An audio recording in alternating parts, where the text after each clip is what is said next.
Hello friends, welcome back to my channel heal with homeo में आपका स्वागत है। आज हम देखेंगे probiotics. World health organisation define probiotics as a live micro organism which when administered in adequate amount confer a health benefit on a host. WH ने probiotics की एक डेफिनेशन दी हुई है। इसमें बताया गया है कि जो लाइव माइक्रो ऑर्गेनिज्म होता है वो जो हम एडमिनिस्ट्रेट करते हैं, लेते हैं सफिशेंट अमाउंट में, तो वो होस्ट के हेल्थ को बेनिफिट देता है। The term probiotics come from the Latin or Greek. Pro means before, forward, or bios means life. Thus, probiotics are life promoting. In this case, we use term probiotics to refer to beneficial bacteria. And the most common type of beneficial bacteria is Lactobacillus and Bifidobacteria.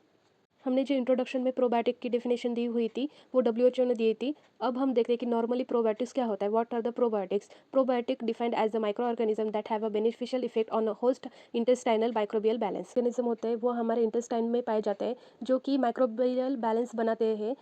जो हमारे good bacteria और bad bacteria होते हैं उसके जो microbial balance होता है वो डाइजेशन के लिए और हेल्थ के लिए अच्छा होता है। Why are probiotics important for human health?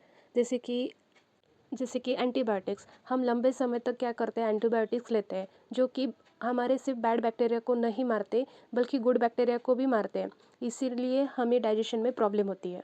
Second है alcohol consumption, emergence to antibiotic resistance strain. मतलब जब हम अल्कोहल लेते हैं तब गुड बैक्टीरिया कम होते हैं और कई बार एंटीबायोटिक रेजिस्टेंट बैक्टीरिया बढ़ सकते हैं जिन्हें हम मेडिसिन से ख़त्म नहीं कर सकते। Third, stress, problem in absorption of nutrient in body. इसलिए स्ट्रेस की वजह से हमारे जो न्यूट्रिएंट्स होते हैं वो बॉडी में एब्जॉर्ब नहीं हो सकते। Who needs probiotics? प्रोबायोटिक्स की ज़रूरत किसको पड़ती है? People who suffer from yeast infection of any kind including athlete foot, jock itch, vaginal yeast infection and nail fungus. जिन लोगों को बार बार फंगल इन्फेक्शन होता है जैसे कि athlete foot, jock itch, vaginal yeast infection, nail fungus, उन्हें probiotics beneficial है। People with weak immune system, frequent respiratory infection and congestion. जिन पीपल की इम्यूनिटी वीक होती है और रेस्पिरेटरी प्रॉब्लम्स, इन्फेक्शन होते हैं, कंजेशन होते हैं, उनके लिए प्रोबायोटिक्स हेल्प करती है। People suffering from the inflammatory bowel disorder, constipation और इंटेस्टाइनल इन्फेक्शन। जिन लोगों को इन्फ्लामेटरी बॉवल डिसऑर्डर, कॉन्स्टिपेशन और इंटेस्टाइनल इन्फेक्शन होता है उनके लिए भी प्रोबायोटिक्स हेल्पफुल है। Mode of action of probiotics, production of inhibitory compound जो कि बैड बैक्टीरिया होते हैं उनको रोकते हैं। Enhancement of human response, immune system को अच्छा बनाते हैं। Improvement of water quantity, a source of macro and micro nutrients. Probiotics हमारे हेल्थ को मैक्रो और माइक्रो न्यूट्रिएंट्स उपलब्ध करने में सहायता करते हैं। प्रोबायोटिक्स हमारे शरीर में माइक्रो और माइक्रो न्यूट्रिएंट्स अवेलेबल करने में हेल्प करते हैं। एंजाइमेटिक कंट्रीब्यूशन टू डाइजेशन, हमारे जो एंजाइम जो डाइजेशन के लिए मदद करते हैं वो भी बढ़ाते हैं। Then production of low molecular weight antibacterial substances, probiotic छोटे छोटे एंटीबैक्टीरियल कंपाउंड बनाते हैं जो हानिकारक बैक्टीरिया को रोकते हैं।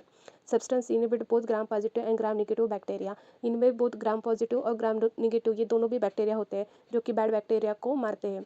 Enzymatic mechanism to modify toxin, probiotic कुछ टॉक्सिन को न्यूट्रलाइज करने में भी हेल्प करते हैं।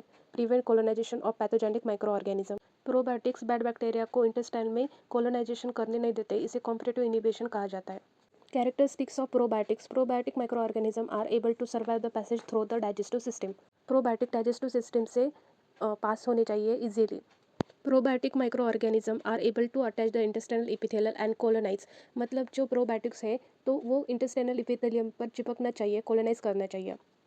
Probiotic micro organism are able to maintain good viability. Probiotic micro organism are able to utilise nutrient and substance in normal diet, nutrition का उपयोग करके सामान्य रूप से बढ़ना चाहिए। Probiotics non pathogenic and non toxic होनी चाहिए। Probiotic micro organism are capable of exerting a beneficial effect on the host. Probiotic का इफेक्ट डायरेक्ट होस्ट पे होना चाहिए, उसको बेनिफिशियल होना चाहिए। Probiotic it should be safe to the host, host के लिए सेफ होना चाहिए। Probiotic micro organism it should not produce any pathogenic और टॉक्सिक इफेक्ट प्रोड्यूस नहीं करने चाहिए। Probiotic micro organism it must be resistant to hydrochloric acid, bile and pancreatic juice. Probiotics को hydrochloric acid, bile and pancreatic juice को resist करना आना चाहिए। Probiotic micro organism it shall have anti carcinogenic activity. Probiotic micro organism it should produce lactic acid produce करना चाहिए। Probiotic micro organism it should retain viability during the storage and use. हाँ, अब हम देखते हैं प्रोबायोटिक्स के क्या क्या एडवांटेजेस होते हैं। सबसे फर्स्ट, एंटीबायोटिक एसोसिएटेड डायरिया को कम करते हैं, कुछ प्रकार के कैंसर के जोखिम को कम कर देते हैं, मदद करते हैं। देन हेलिकोबैक्टर पायलोरी इन्फेक्शन में हेल्प करते हैं, कोलेस्ट्रॉल कम करते हैं, जीआईटी एलर्जी में भी बेनिफिशियल होते हैं। अब हम देखेंगे disadvantages of probiotics. Taking them in large amount might produce digestive issue such as gas, bloating, but they are usually temporary.